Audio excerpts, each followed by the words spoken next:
Est-ce que vous savez, les enfants, tiens, je parle aux enfants là, les autres vous pouvez écouter aussi, hein, surtout si vous êtes restés un petit peu des enfants, j'espère.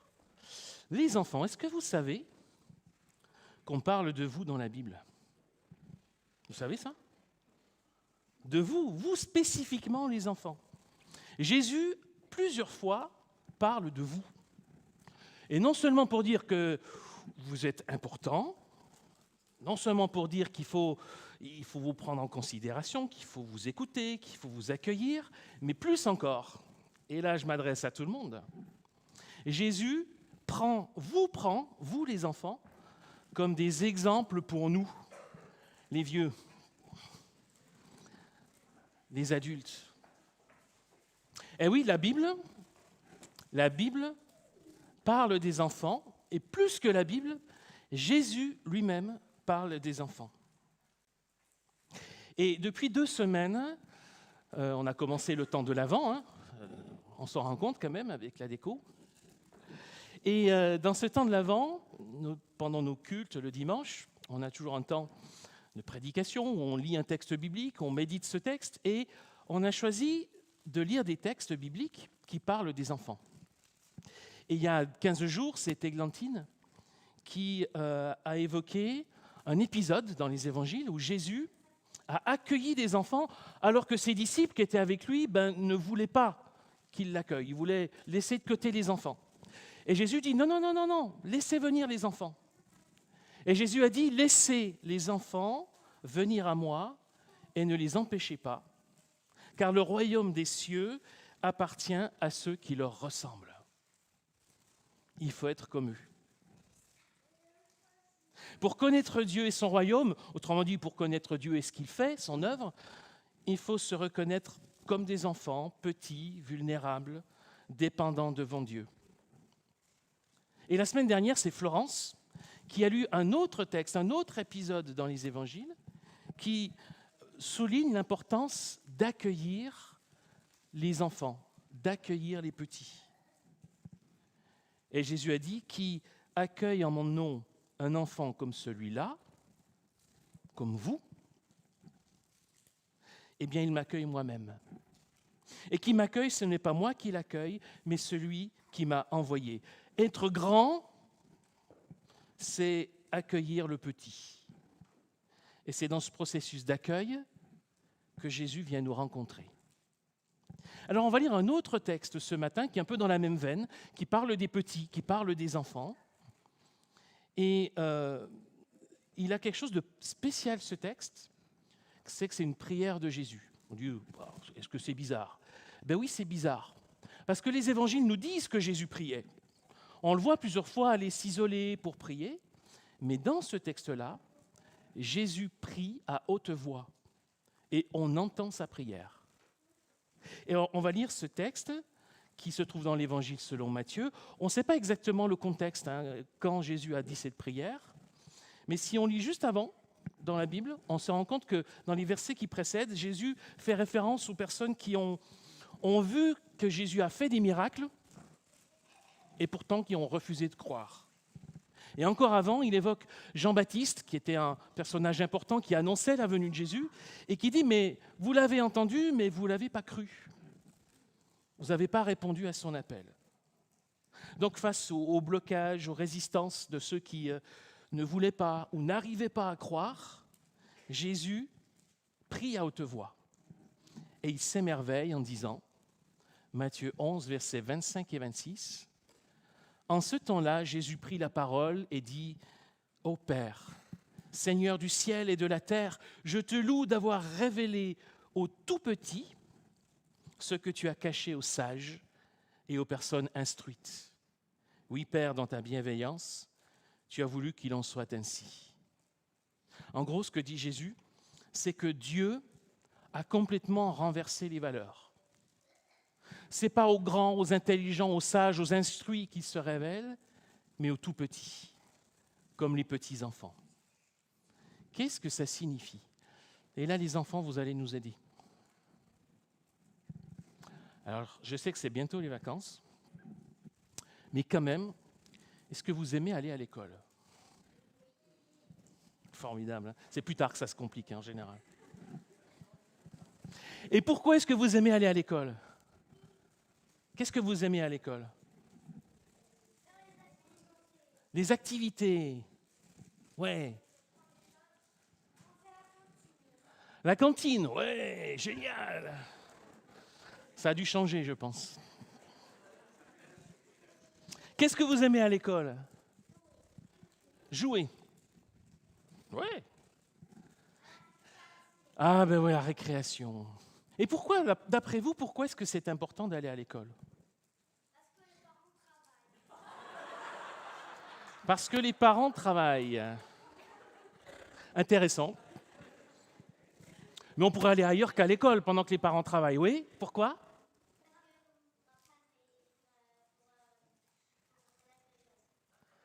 Pour connaître des choses. Ouais. Qu'est-ce que tu voulais dire? Pour apprendre. C'est exactement ça. C'est important d'aller à l'école parce qu'on va à l'école pour apprendre. Si on a besoin d'aller à l'école, c'est pour apprendre. Et il me semble que c'est la première leçon de cette prière de Jésus. Si on veut connaître, il faut avoir besoin d'apprendre. Si vous n'avez pas besoin d'apprendre, ben, on ne va pas travailler, tu as raison, on ne va pas aller à l'école. Et ça, c'est vrai pour les petits, pour les grands, nous, on ne va peut-être plus à l'école. Mais si on croit qu'on a tout, on connaît tout, on sait tout, ben, on n'a plus besoin de quoi que ce soit. Et je ne suis pas sûr qu'on ait raison. Or, Jésus dit, il faut être comme les petits-enfants. Pourquoi? Parce que les petits-enfants, ils ont tout à apprendre. Tout à apprendre. Et pas seulement lire ou compter, hein, ça c'est important, mais tout apprendre d'eux-mêmes, des autres, de la vie. Je suis grand-père depuis quelques mois. Je sais, ce n'est pas la première fois que j'en parle, mais qu'est-ce que vous voulez, c'est comme ça. Ceux qui sont grands-pères me comprennent, et les autres me comprendront un jour. Oui, je sais, je suis un petit peu gaga de mon petit-fils, mais j'assume complètement. Et je suis émerveillé de voir comme il évolue. Il a un peu plus de 4 mois maintenant, mais c'est incroyable comme il change, comme il grandit, comme il apprend des choses. Alors, il ne parle pas encore de façon très compliquée, le dialogue est encore un petit peu limité avec lui, n'empêche qu'il a appris à communiquer avec des babillages, il a appris à se connaître, à connaître son corps, il attrape des choses, il sent qu'il y a des dents qui ne sont pas loin d'apparaître dans sa bouche, il apprend sur lui-même et ça change cette façon incroyable et de voir, j'ai la chance d'avoir un petit-fils qui est très joyeux, qui a les yeux qui pétillent et de le voir découvrir des choses et avoir les yeux qui pétillent, c'est quelque chose d'extraordinaire.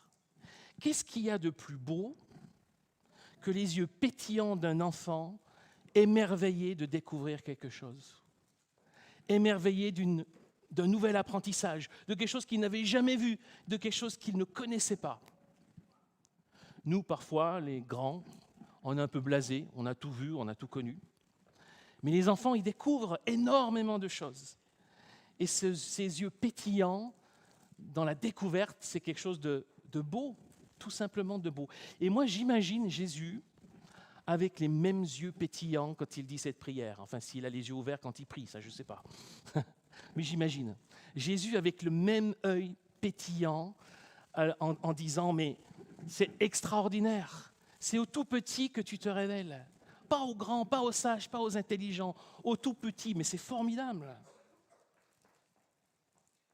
C'est une prière où Jésus s'émerveille et qui nous appelle, nous, à notre tour, à nous émerveiller. Et puis les petits-enfants, ils ont un autre grand avantage sur nous, les adultes. C'est que leur regard n'est pas encore pollué par les a priori et les présupposés. Je suis sûr que vous, comme moi, vous avez des a priori et des présupposés. Et je pense que les plus petits ici en ont beaucoup moins que moi et beaucoup moins que vous. Les présupposés, c'est quand on dit « Ah oui, ça je sais. Oui, ça je connais. Oui, mais j'ai plus besoin d'apprendre, je sais. » Les a priori, les présupposés. Et ça, c'est le problème, c'est un vrai problème, les a priori, parce qu'on a beaucoup de mal à les dépasser, à aller au-delà de ce qu'on croit déjà savoir. Et les présupposés, les a priori, sont nombreux dans tous les domaines, y compris dans la question de la foi. La religion, je connais. Du chrétien, oui, je connais. La Bible, oui, je sais. Dieu, oui, bien sûr, je connais. Mais dans la prière de Jésus, la révélation de Dieu, elle est pour ceux qui ne savent pas. Elle n'est pas pour ceux qui savent. Si vous savez déjà, vous n'en saurez pas plus. Si vous reconnaissez que vous ne savez pas encore, vous avez encore à apprendre, alors tout est possible. Et cet avertissement-là, il est valable pour les croyants aussi. Vous savez, je crois que quand on est croyant, peut-être quand on l'est depuis un certain temps en particulier, on a un certain nombre d'a priori qu'on a accumulés et des choses qu'on est sûr de savoir, qu'on n'a plus besoin d'apprendre. Et je crois que c'est un vrai danger pour notre vie spirituelle. Si on dit, voilà, c'est bon, moi je sais maintenant. Maintenant j'ai compris. Non, si on veut connaître et vraiment connaître, il faut avoir besoin d'apprendre. Et puis il y a autre chose dans cette prière de Jésus que j'aimerais souligner et puis qui nous concerne. C'est qu'on a une formidable promesse. Une promesse extraordinaire. Et c'est peut-être ça la source d'émerveillement principal de Jésus, c'est que personne n'est trop petit pour connaître Dieu. Personne n'est trop petit pour connaître Dieu. Connaître Dieu, le grand Dieu, ce Seigneur du ciel et de la terre, comme Jésus dit dans sa prière, c'est possible. C'est possible de le connaître. Et c'est même possible pour tout le monde, puisqu'il se révèle au tout petit. On peut se penser trop petit à cause de notre âge et de se dire, moi je suis trop jeune. Mais les enfants, vous n'avez pas besoin d'attendre d'être adultes.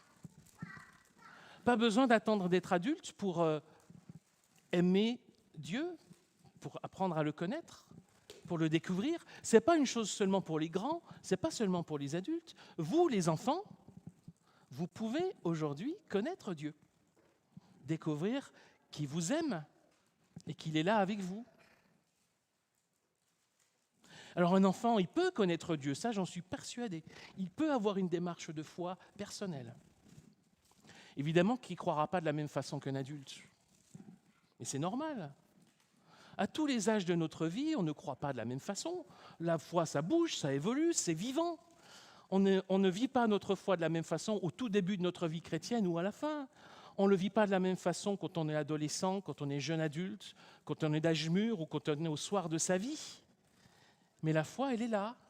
Cette connaissance de Dieu, elle nous accompagne quand on est dans une démarche de foi, quel que soit notre âge. On n'est jamais trop petit, pour connaître Dieu. Et donc, ce serait dommage de repousser à plus tard, de dire je verrai ça plus tard. J'attendrai quoi? Je ne sais pas. Ceci, cela. Ben non, pourquoi? Pourquoi attendre? Quel que soit votre âge aujourd'hui, vous pouvez connaître Dieu, vous pouvez lui faire confiance et vous pouvez recevoir son amour. Et si vous le connaissez déjà, vous pouvez aujourd'hui peut-être le connaître d'une façon différente et découvrir de nouvelles choses sur lui. Se penser trop petit, ça peut être une question d'âge, mais ça peut être aussi une question peut-être d'éducation, de capacité intellectuelle, de niveau d'études. Mais on peut se dire, voilà, moi, je n'ai pas fait ça comme étude, je n'ai pas ces connaissances-là. Moi, je ne suis pas assez intelligent, assez sage, je n'ai pas vécu assez de choses, je suis trop petit. Sauf qu'il n'y a pas besoin de diplôme particulier pour rencontrer Dieu. Il n'y a pas besoin d'avoir un certain niveau de QI. Il n'y a pas besoin d'avoir multiplié les expériences spirituelles pour connaître Dieu. Il se révèle à qui? Au tout petit. C'est donné de le connaître à ceux qui ont soif de comprendre. Essayez et vous verrez. En fait, c'est même une chance de se savoir petit pour connaître Dieu. C'est une chance parce que ceux qui se croient grands, intelligents, sages, expérimentés, ceux qui se croient grands risquent de croire qu'ils n'ont pas besoin de Dieu. Et là, ils vont passer à côté. Si on sait que d'une manière ou d'une autre, on est petit, et je suis sûr qu'on est tous d'une manière ou d'une autre petits, alors on peut reconnaître qu'on a besoin de rencontrer le très grand, Dieu qui nous aime et qui vient à notre rencontre. Alors cette étonnante prière, je termine avec ça, cette étonnante prière de Jésus, elle convient bien à ce temps de l'Avent qui nous conduit jusqu'à Noël. C'est le temps de l'émerveillement, c'est le temps de la rencontre, pour petits et grands. Le message de Noël, c'est celui de la naissance de Jésus, qui nous a été magnifiquement raconté par les enfants tout à l'heure. Eh bien, ce message de Noël, c'est Dieu qui se met à notre portée. C'est le Dieu très grand qui se fait tout petit. C'est le Fils de Dieu qui devient un petit enfant dans une étable. C'est Dieu qui vient à notre rencontre.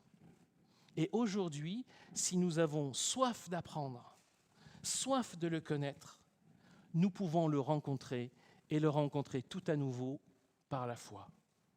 Personne n'est trop petit pour connaître Dieu. Amen.